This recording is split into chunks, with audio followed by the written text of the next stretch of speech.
Boa noite a todos, boa noite aos amigos que estão aqui na nossa sede, boa noite também aos amigos que nos acompanham pelo Facebook. Sejam todos muito bem-vindos, sintam-se acolhidos e abraçados pela nossa casa. Lembrando que hoje, sábado, nossa exposição é dialogada. Aqueles que desejarem participar podem colocar suas perguntas, seus pontos de vista acerca do tema que será desenvolvido aqui hoje. Tanto o pessoal aqui presente quanto os internautas. Contamos com a colaboração de todos vocês para tornar mais dinâmico o trabalho. Então vamos iniciar a nossa prece. Eu peço a todos que se concentrem, elevem seus pensamentos ao Pai, serenando seus corações.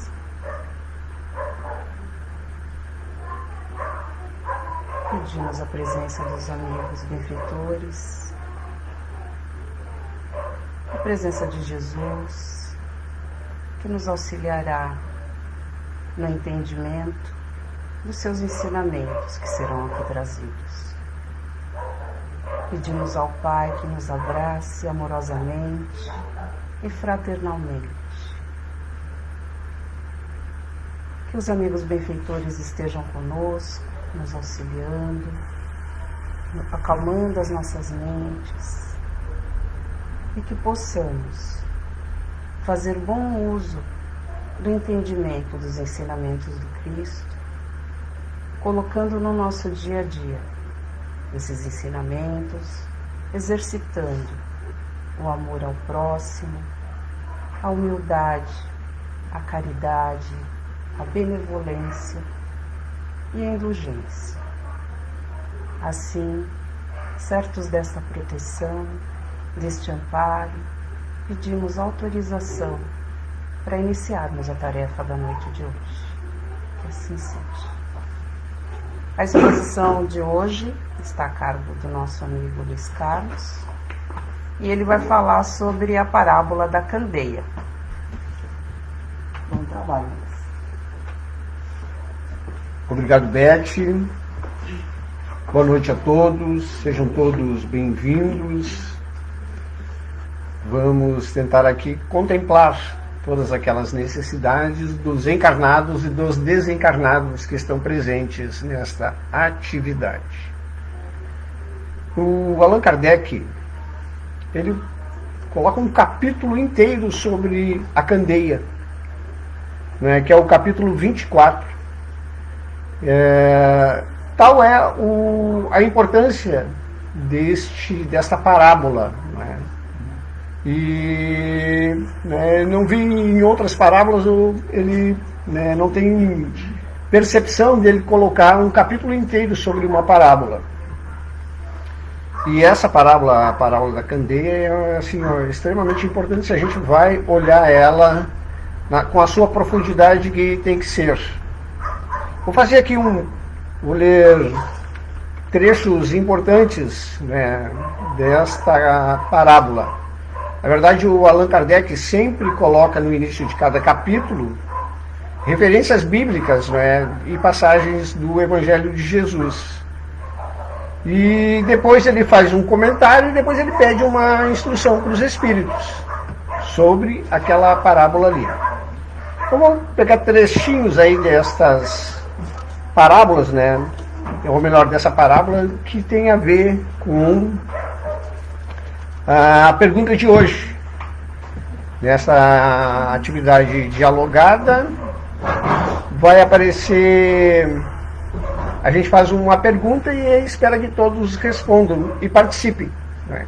E a pergunta que vamos fazer é: como transformar a vida à luz dos ensinos de Jesus? E posteriormente, lá no final, né, se durante as conversas não forem respondidas essa pergunta, a gente vai responder. Então, como transformar a vida à luz dos ensinos de Jesus? Ninguém acende uma candeia para pô-la debaixo do alqueire. Candeia é tipo de um lampião, né? Aqui a gente conhece como lampião.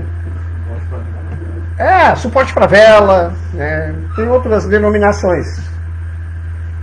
Então, ninguém acende uma candeia para pô-la debaixo do alqueire. Alqueire era um tipo de um cesto, naquela época que as pessoas transportavam um alimento, então botavam ali em cima do cavalo, da mula, aqueles, né, dos camelos, colocavam... Comunidade de peso também. Tinha comunidade de peso também. Então, assim, era tipo de um cesto.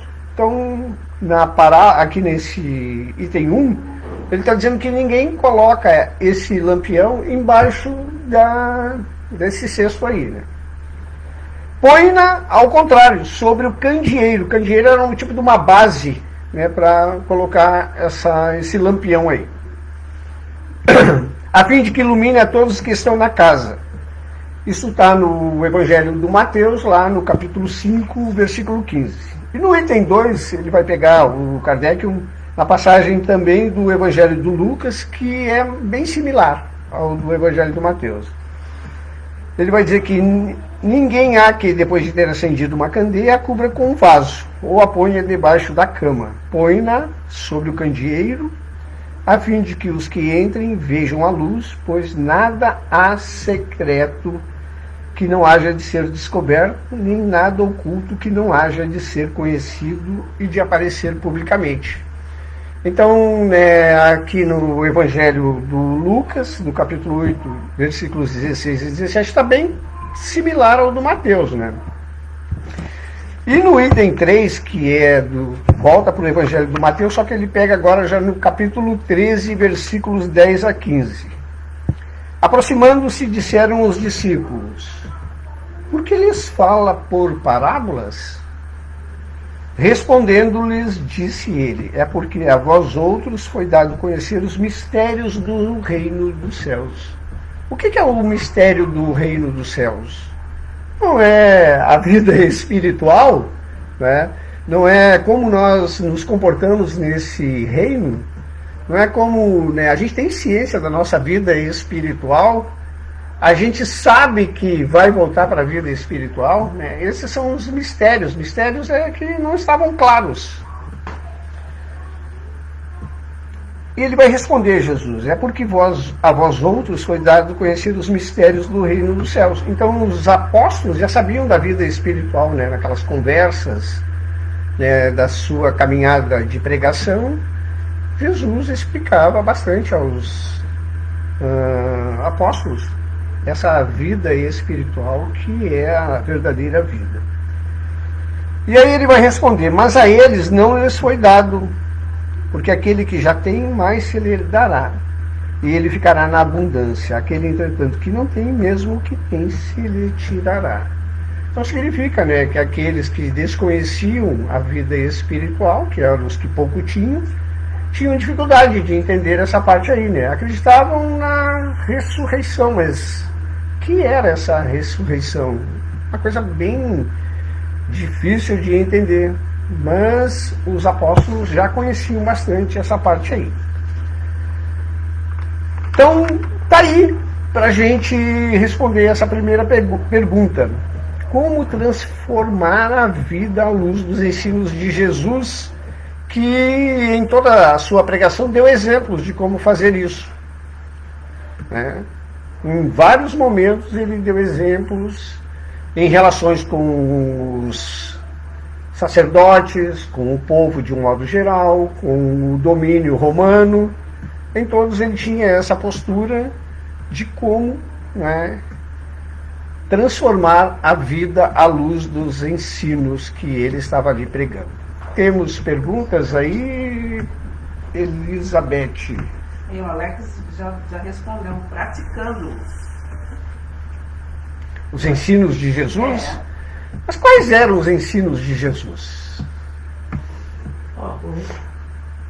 Jesus foi exímio praticante da caridade e da humildade, do amor ao próximo. Me parece que quando nós procuramos pelo menos imitar em algum grau a caridade que Jesus fazia, a sua humildade, o amor, o exercício do amor ao próximo, nós estaremos respondendo essa pergunta. Perfeito. Né? Paulo abordou bem. Isso está lá no capítulo 7 do Evangelho, 8, 9 e 10. O capítulo 7. Bem-aventurados os pobres de espíritos, que ele se refere aos humildes. Bem-aventurados os puros de coração. Bem-aventurados, e ele compara a criança, né, a pureza de coração com a criança. Bem-aventurados os mansos e pacíficos, né, que a paciência, a pacificidade e a pessoa que não quer ir para o atrito, mansos significa não ir para o atrito. E bem-aventurados os misericordiosos, né, ter dó com a dor do outro. 4 bem-aventuranças que nos dão a entender bem como viver à luz dos ensinos de Jesus, né? Transformar a vida à luz dos ensinos de Jesus. É fácil isso? Se fosse fácil, não estaríamos aqui, espíritos de terceira ordem. Espíritos de terceira ordem. Qual a característica desses espíritos de terceira ordem? Perversidade. Predominância da matéria sobre o espírito. Legal, senhor Paulo, legal. Grátia, Nilva. É importante. Noção de Deus. Noção. Não conhecem Deus, né? Tem noção. Tem noção. Pode participar também. Vamos lá, gente. É um comentário da Antônia Tota. Além de estudar, precisamos compreender e praticar esses ensinamentos. Legal que só estudar ou só compreender sem praticar não resolve. Legal, Antônia Tota. Conhecer, dentro do que a Dona Tota está falando, conhecer e não colocar em prática é botar a candeia debaixo da mesa. Perfeito, né? Paulo faz um comentário bem interessante em cima do comentário da Antônia, né? Que não basta conhecer, né? Tem que praticar. Viver os ensinamentos, sentir e viver. Mais alguém? Eu estava pensando, estudando, contemplando um livro chamado A Verdade é Uma Só. É uma psicografia, um chamado Jean Pierre, conhecia o Kardec, suíço, mas se tornou francês. Muito interessante, muito pouco conhecido esse livro. E até onde eu cheguei nesse livro, eu pude ver que a gente vai profundamente compreender Jesus só a partir do momento de praticação. Ou seja, enfiar a mão na massa. Pegar, mas onde começaria a enfiar a mão na massa? Para mim, lavando uma louça para a esposa, ajudando na minha casa, aprendendo a cozinhar que eu não sei, para ajudá-la. Aí começa o meu agir de casa. Legal o comentário do Rodrigo, né? O Rodrigo presente aqui está dizendo, né, precisa viver, né? E para viver tem que colocar em prática no cotidiano, coisas básicas, né? Do lar. Começando nas coisas pequenas. E dentro de casa. Naquilo que é possível. Fala pra mim. Tem um comentário da Cristina Dutra. Sermos pessoas boas, puras de coração.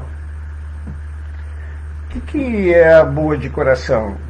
Pessoas boas de coração são aquelas que vivenciam os ensinamentos do mestre, né? Enxergar o outro como irmão. A gente se enxerga como irmão? Não. Eu me acho superior.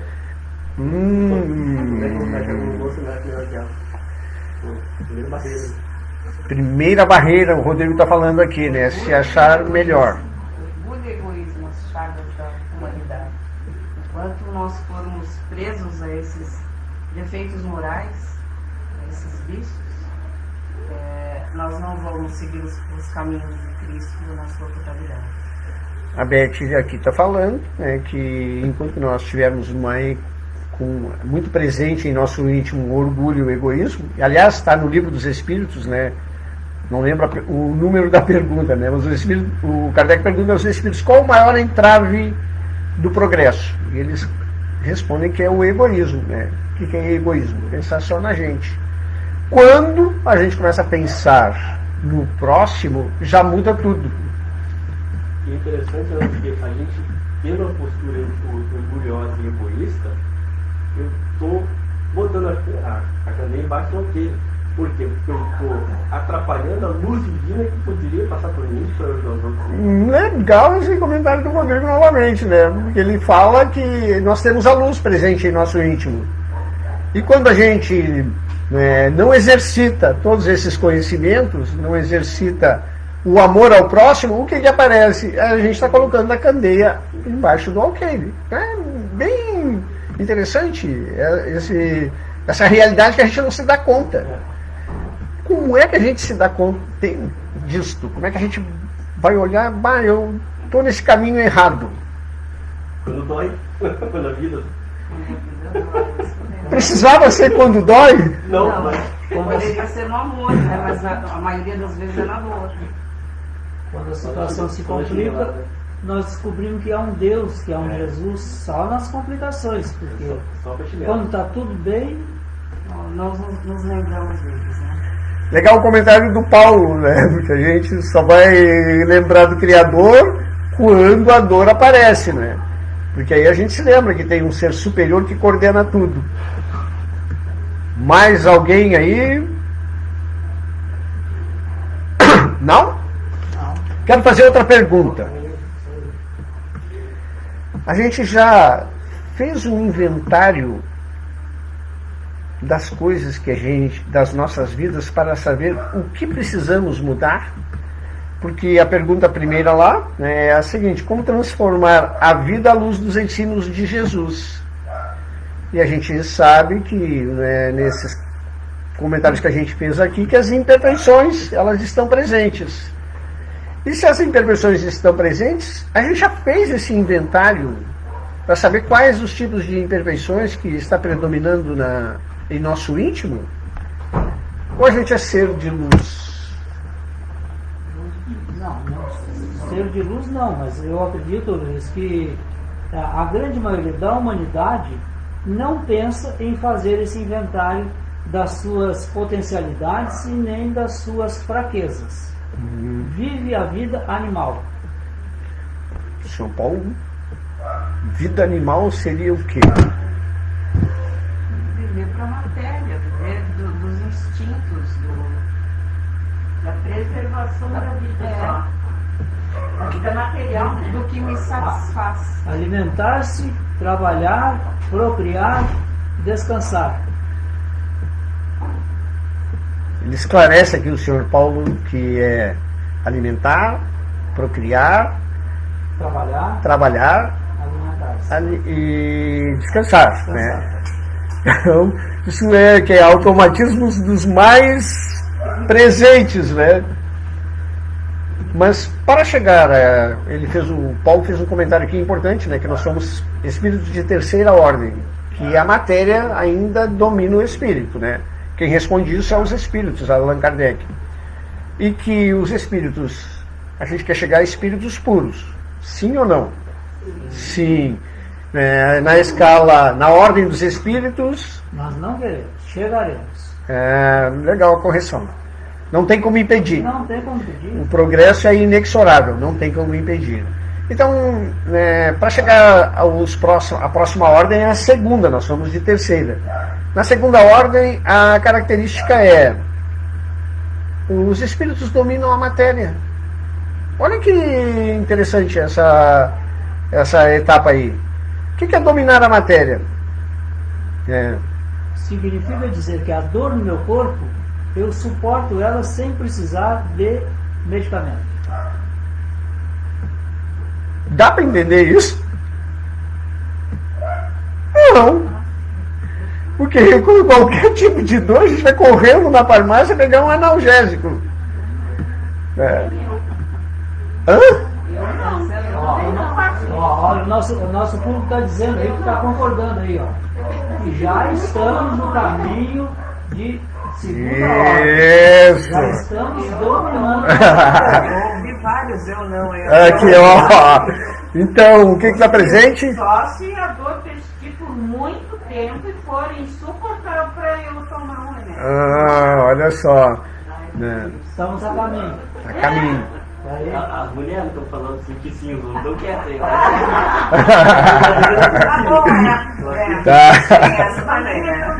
Ó, tem um comentário da Antônia Tota aí, vamos ouvir. Tem o do Alex Anjos, Também? e ele responde a tua pergunta dizendo: tentamos quando sofremos. E a Antônia Tota diz: ainda temos muitas fragilidades e nos deixamos envolver pelos apelos mundanos. Ao invés de cuidar o nosso viver, estamos cuidando o comportamento do outro, cobrando coisas que não nos dizem respeito. E aí, o comentário da Antônia Tota está bem presente o quê? Pode por favor. A maledicência. A maledicência. aliás, isso está muito em moda aí nas redes sociais, né? Cuidando da vida dos outros. Da própria. Os outros cuidam da nossa, né? Mais ou menos isso. Então, a primeira pergunta, como transformar a vida à luz dos ensinos de Jesus? A segunda que eu fiz, já fizemos um inventário das nossas vidas para saber o que precisamos mudar? E agora a terceira, quais as ferramentas que temos para usar nestas mudanças que temos que fazer? A gente tem ferramentas para lidar com isso? Várias. Quais são? Me falem aí algumas. A prece, por exemplo. A prece. Hã? Tempo. O exercício da caridade. O perdão. Olha só, Paulo já está falando de algumas virtudes aqui, né? O perdão é uma, né? É fácil perdoar? Não. Desenvolvimento da paciência. Outra virtude, paciência. Resignação Tá nessa etapa? Indulgência. Hã? Indulgente. Sim. Com a gente mesmo, né? Com a gente mesmo, né? Então, o que aparece? A gente precisa exercitar ferramentas que nos levem para as virtudes, construção de virtudes. Desenvolver a gratidão. E o que não ser também, não ser revoltado. Eu vi um cara empurrando menor aqui dentro Que salta o tigre, né? A gente tem um tigre dentro da gente, né? A gente tem cuidado para ele não saltar para o meio. Depois que ele salta para o meio para buscar e enjaular ele de novo, demora, né? O Alex diz que começa com a vontade, a intenção real de evoluir.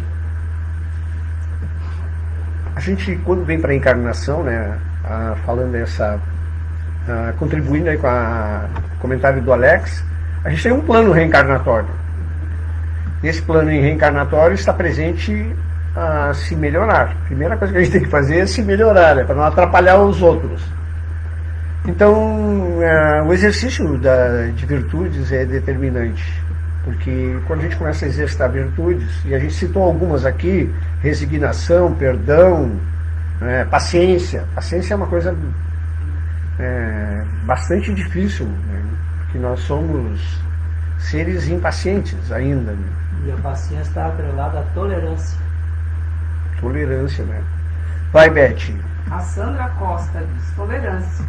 E a Elisaura diz tolerância com o diferente. Tusnildo diz aquele que tem a verdadeira vontade de mudar, que explore sua consciência. A vontade é determinante nas construções que a gente precisa fazer. A vontade nos ajuda a ter a convicção. O caminho é por aqui, eu vou por este caminho. Se não aparece a vontade, né? Se a gente não tem nenhum tipo de vontade, outros têm vontade pela gente. Assim, não querendo criticar a posição do colega aí, a questão da consciência, né? Mas assim, analisar a consciência. Mas como por onde, né? A gente pegando a obra do nosso lar, para ele fazer o André Luiz, quando chega no plano espiritual, no caso do nosso lar, para ele fazer o estudo dele mesmo, para a gente enxergar quantas conversas não teve. É o livro todo.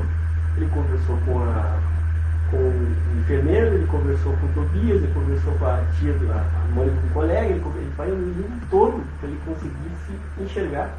E ele porque foram terapias que foram realizadas. Mas Santo Agostinho fazia essa pergunta. Sim, inventário. Mas olha o nível evolutivo dele, né? Tô falando eu mais básico. Assim, né? Podemos tentar, né? Não, Sim. tem que começar, né? Mas, Sim. tipo assim, às vezes a gente precisa de ajuda. Um amigo vai conversar e falar, cara, tá errado. Tá sendo curioso, né?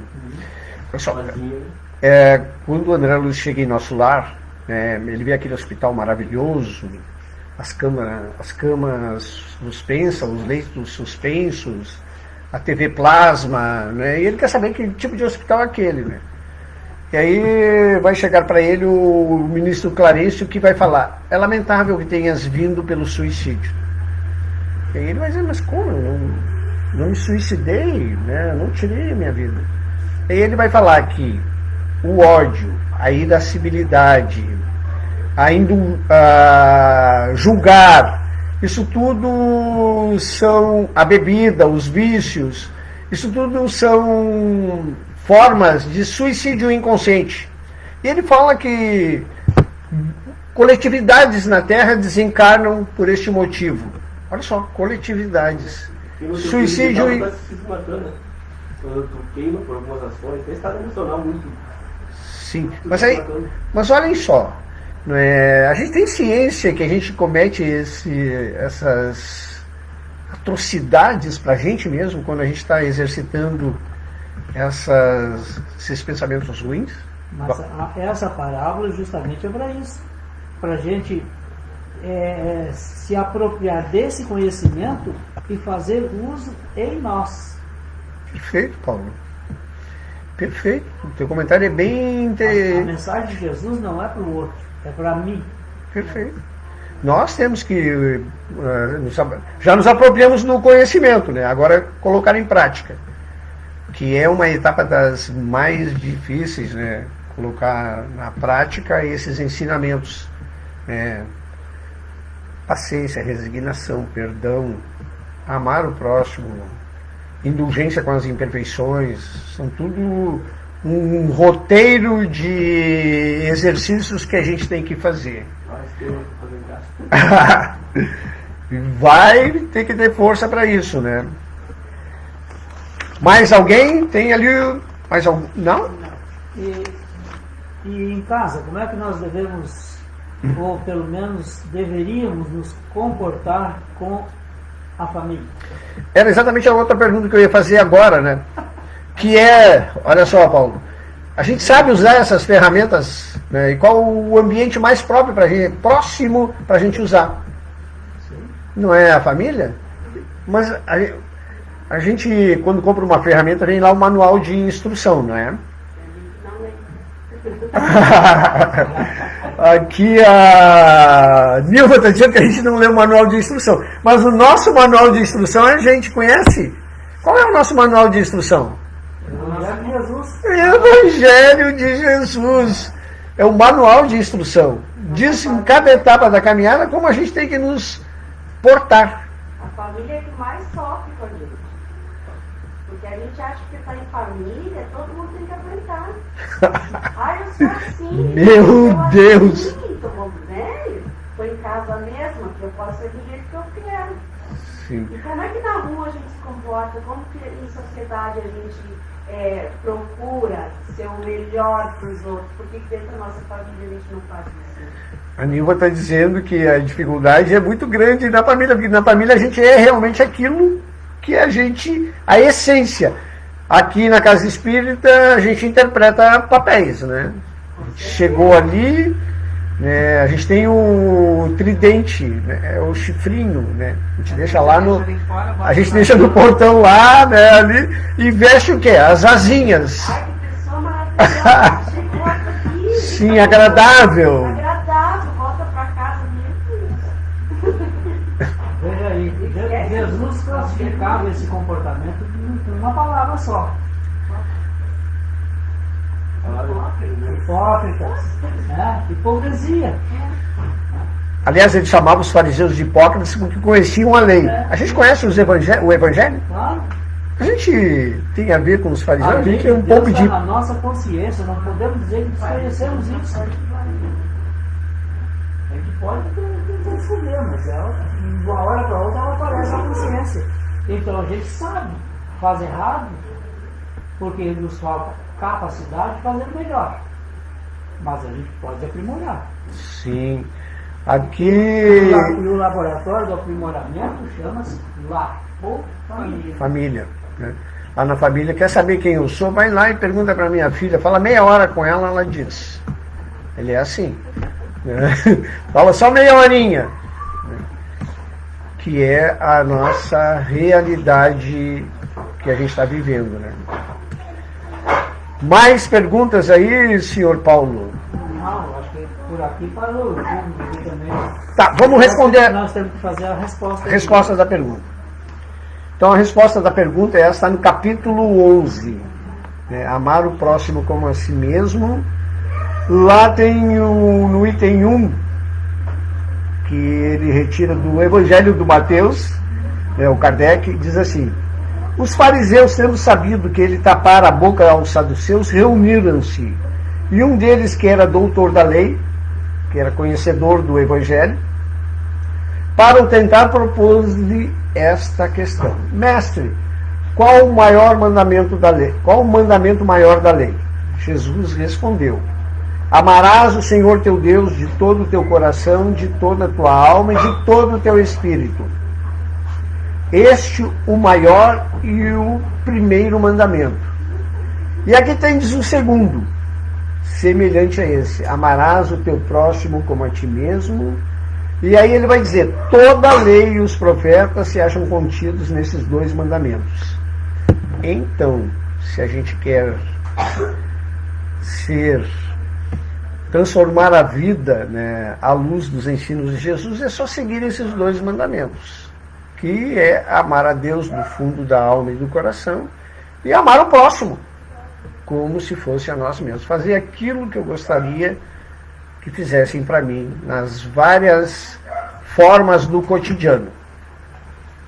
Tranquilo? Vou devolver para a Beth. Muito obrigado pela atenção. Tenham todos um bom final de semana, na paz e no amor de Jesus. Obrigada, Luiz.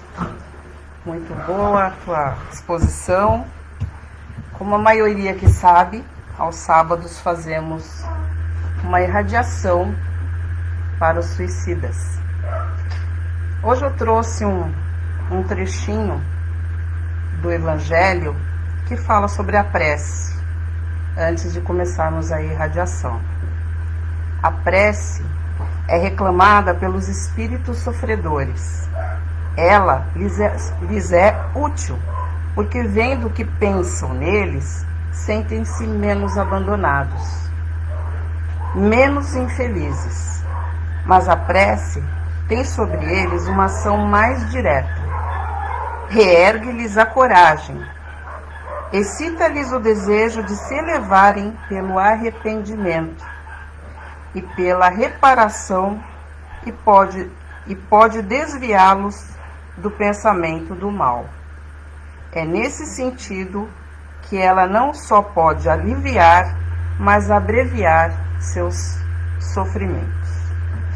Então nós vamos fazer uma prece para esses sofredores hoje. Eu gostaria muito que vocês fizessem essa prece comigo, elevando o pensamento ao Pai. Pedimos aos benfeitores espirituais que nos auxiliem, levando luz a esses irmãos que perderam a esperança na vida, perderam a fé em Deus e querem tirar a vida do corpo físico, imaginando que assim se livrarão dos sofrimentos da alma. Eles não sabem, Pai, que o sofrimento com esse ato desesperado será ainda maior. Que esses irmãos encontrem mãos amigas, almas caridosas, espíritos abnegados, que os acolham, os abraçem leve uma palavra de conforto, de carinho, de atenção. Lhes ouçam. E às vezes é tudo o que eles querem. Se sentirem amados, fazerem parte de alguma coisa, se sentirem pertencentes a alguma coisa, a algum lugar. Que esses irmãos recebam o abraço, o ouvido, a palavra de carinho. Que eles respeitem a vontade de Deus e percebam o quão preciosa é sua vida, que Deus deu para que pudéssemos melhorarmos como espíritos que somos. Pedimos aos trabalhadores de Maria que recebam, que acolham e que esclareçam aqueles que já consumaram o ato e que vagam pelo vale dos suicidas em tremendo sofrimento. Que eles sejam esclarecidos, que percebam o ato que cometeram, que se arrependam e que recebam uma nova oportunidade para cumprirem uma nova jornada com resignação, com fé em Deus, nosso Pai, nosso Criador, que nunca nos abandona. Pedimos também pela família desses irmãos que sofrem também pelo luto, pelo não entendimento do fato ocorrido, pela morte desse ente querido, o motivo que levou esse ente a tirar a própria vida. A família sofre. Que Maria os abrace a todos, os cubra com o seu manto sagrado, com o seu amor de mãe. Que assim seja. Vamos nos encaminhando então para o final da nossa atividade, que é o passe. Eu peço aos aplicadores de passe que se posicionem, ainda com o pensamento elevado, com os pensamentos calmos. Pedimos a esses benfeitores amigos, abnegados irmãos, que nos envolvam em luz, em paz, em serenidade, em harmonia. Que cada célula do nosso corpo receba esse fluido benfazejo, organizando toda a nossa estrutura física, nos trazendo bom ânimo. Pedimos a esses mesmos abnegados irmãos que visitem os nossos lares, retirando de lá todas as energias negativas e deixando esses fluidos de amor, de paz, de serenidade, de harmonia e de equilíbrio. Pedimos ainda que eles magnetizem as águas porventura expostas e que coloquem nelas o remédio necessário para cada um de nós, de acordo com o nosso merecimento. Assim, certos desse amparo e cheios de gratidão por essa oportunidade, pedimos a permissão para encerrarmos a atividade da noite de hoje. Que assim seja. Muito obrigada a todos pela presença, pela participação, que é valiosa para essa atividade, e que tenham todos um bom final de semana.